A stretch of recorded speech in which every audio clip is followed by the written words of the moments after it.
And welcome back to Around the Waves on KCOU 88.1 FM Columbia. I'm Luca Vitale alongside me, Ben Schmidt, Ryan Waelterman. Let's get going for some NFL action. I cannot speak this morning. The Minnesota Vikings have the second best record in the NFL entering the 11th week of the season. They're tied with the Eagles record-wise, but they lost the Eagles week 2, so they technically have the second best record. The Vikings pulled out a 33-30 victory in a hostile territory in Buffalo when they defeated the Bills in probably the most improbable ways I think I have ever seen in an NFL game. But Ben, you're the Minnesota Vikings fan here. Do you think your team are Super Bowl contenders? Yeah, I think they're a contender for sure. Just rankings-wise, it's still some things to be figured out because they've got some good opponents coming up. I have the Vikings ranked 5th right now, so I certainly think they're a contender. NFC-wise, I have them behind the Eagles, obviously, and I have the 49ers ahead of the Vikings as well. I think the 49ers are a very good team, and the Vikings are probably right now right around the Giants and Cowboys, at least record-wise, but we'll have a chance to see those teams separate themselves because the Vikings play both the Cowboys and Giants will play each other again, so that's kind of going to work itself out. But I think this team is certainly a contender, and I've seen a lot this week. I've seen almost as much reference back to the Vikings-Eagles game as I've seen talked about Vikings-Bills from the Vikings side, because every team just wants to point to, or every, analyst wants to point to, this Vikings team got smoked by Philly in week 2, and it's like, okay, they didn't even look like they belonged on the same field, but at the same point in time, it was week 2 for a completely new offensive system with a new coach and a completely new defensive system because they switched from a 4-3 to a 3-4. So both sides, new regime, completely new system. And it showed on paper. And I'm not saying that the Vikings would beat Philly second time around, but I think to reference that and say, well, Vikings aren't a contender, they got smoked against you, I think that's wrong to do that because, are we going to say coming into this week, Bengals-Steelers, that the Bengals aren't contenders because Joe Burrow threw 4 interceptions to get the Steelers week 1 and they looked bad? Yeah, so I think it's poor to say that. And for the win against the Vikings was more than just getting the 4th and 18 insane catch by Jefferson in the goal line fumble. The Vikings had 7 third-down conversions. They won the turnover battle. They allowed 6 points after halftime. That includes the third and fourth quarter and the one long drive for Buffalo in overtime. And they allowed just 6 points. So I've seen this too from a lot of different sources about how the Vikings did have some luck on their side, as they have had for a lot of the season. But if that's all you're taking away is that they got a goal line fumble and a crazy catch to pick up a 4th and 18, then I don't think we watched the same game because they don't get to that point if they don't erase 10 points of a deficit before the 4th and 18, if they don't win the turnover battle by 2, if they don't allow second points after 6 points, after halftime. So it was all things that a very good football team does. And if you look at the season as a whole for Minnesota, they're 8th in points in the league at 25.1, and they're 14th in points again at 21.2, and the 14th against points against for the defense. Like, if the offense is top 10, just need the defense to be average or slightly above average, and at 14, you are slightly above average. I don't expect them to keep winning this close games. They've won 7 straight, and eventually that you're not supposed to win every close game. You're not supposed to lose every close game. Eventually, that's probably going to even out a little bit. But they've proven that they can be clutch, and I know really ever since Philly, they have not played a game where they've had to be clutch when the sun's down. So I guess that's still the point that people use against Kirk Cousins. But I think, too, the one thing to look at for the Vikings as a contender as you go into the playoffs is excluding the 1 year, the COVID year, and I know you just can't exclude a year, but the stadium was empty, so the fans don't have an impact. You take away that year, the Vikings have been one of the best teams at home since US Bank opened. So there's a real benefit from Minnesota to playing in US Bank Stadium. And if you look at the Vikings probably getting a 2 seed, you're looking at 2 games at least at home, 3 if you get lucky and someone knocks off the 1 seed in Philly, which we saw Washington beat them in their place the other night. So I'm not here to argue that the Vikings are the best team in the NFL, but I think they deserve some respect at this point. And I don't know how you can't think that there's not room for how this team has improved since the Week 2 loss against Philadelphia. They potentially would get maybe a Seattle or a Giants at home in round 1, and I think they would be good enough to beat either of those teams. And then in round 2, who knows who they get after that. I don't know how you don't look at the Bills game. And if you look at the Bills game as a whole, how can you not say this team at the very least is good enough to contend? And I think that they should at least be considered at this point. There was a real argument argument this week or prior to the last game because the schedule had been weak. But now you beat Buffalo in their house, and I don't want to hear anything about Josh Allen because he threw 40-plus passes. And if they win again this week against Dallas, I think you really have to start talking about this team. Before I get to the Minnesota Vikings, a lot of people are somehow just going over the fact they're sort of just throwing it or sweeping it under the rug that Josh Allen has thrown 5 interceptions over the last couple of weeks. We're not going to forget that. And also, he's out of the MVP conversation for right now.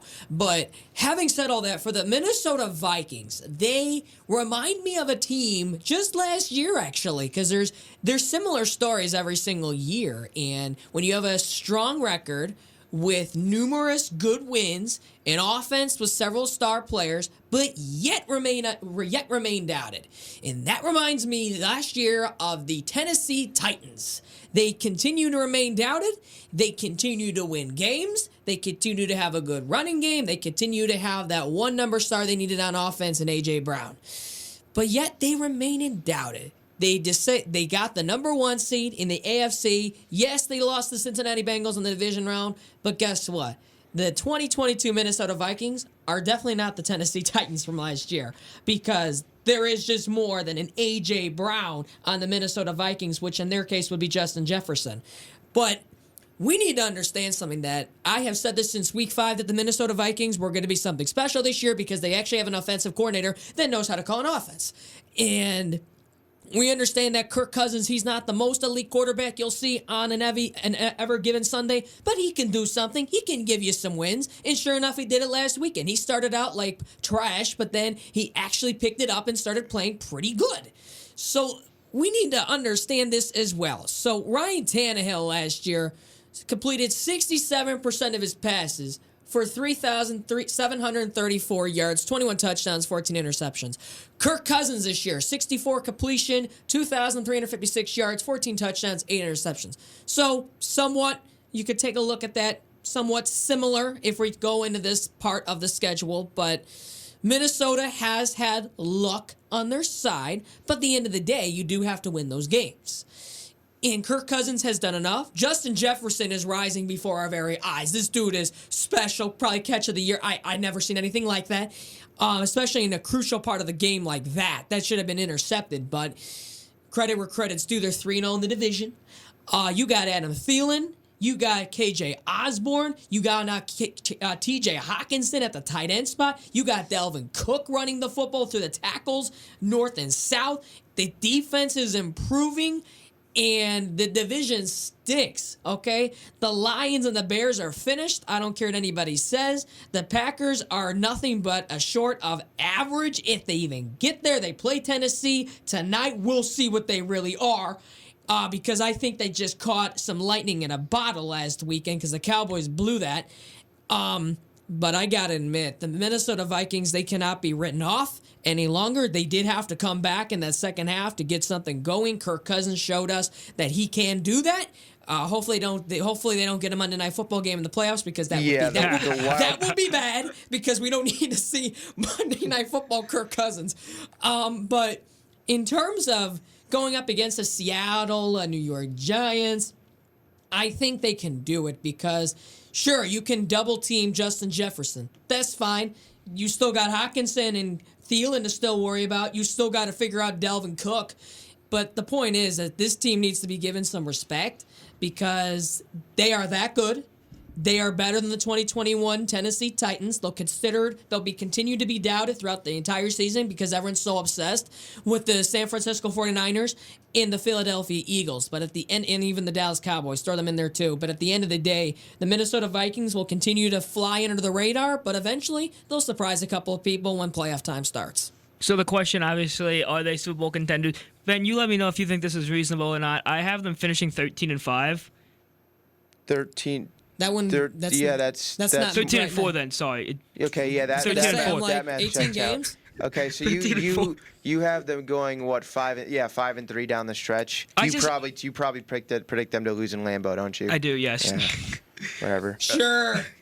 But I don't think that's really a terrible prediction, especially if I'm not saying they're going to if Green Bay gets rolling. I mean, that's a game for Green Bay. It's second to last week of the season in Lambeau, especially if it's potentially you see where it's like a snow game, something like that. Sure. That's one where the Green Bay thrives because that's their home environment, and that's certainly not Minnesota's home environment. So if that's something with on the line for Green Bay, I really, as much as I joke about it, I don't think that's a terrible prediction. Yeah, okay. No, that's just what I was getting at, because I know we're talking about Super Bowl contenders, and yeah, they'll win the division pretty easily, obviously, 13-4. I think they'll actually probably pack up this division by the end of this month, if possible, I think. As of right now, and it would have to take Minnesota winning and Green Bay losing, they could take it the Sunday after Thanksgiving. So what, a week and a half from now? It's possible. Yeah. It would mean the Vikings win both and Green Bay loses both. It's a combination of that, but they could be coasting. It is very important that they get the 2 seed at the very worst, because I will say about Minnesota is I don't know how much faith I would have in them to go win 2 road playoff games. Yeah. You can steal one in the NFC Championship, or you get lucky and Philly loses another game and you're able to steal the 1 seed, but they don't have the tiebreaker, so it'll be tough. I think at very worst they need this team will still have something to play for deep into September, because they're going to have at least the 2 seed on the line, hopefully the 1 seed as well. And I feel so much different about them, and I know they just won in Buffalo on the road, but I would have a very hard time picking them to win in Philly, and I would have a hard time picking them to win in San Francisco. And it would be they would have to lose a lot of games to have to go to San Francisco. So it's a team that needs at the very worst to get the 2 seed.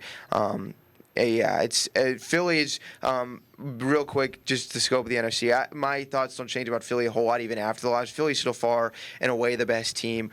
San Francisco, I think, as they get healthier, looks very good. And Dallas is a talented team. Do we trust Dallas in the playoffs? No, not really, because they show you time and time again that they fall flat on their face.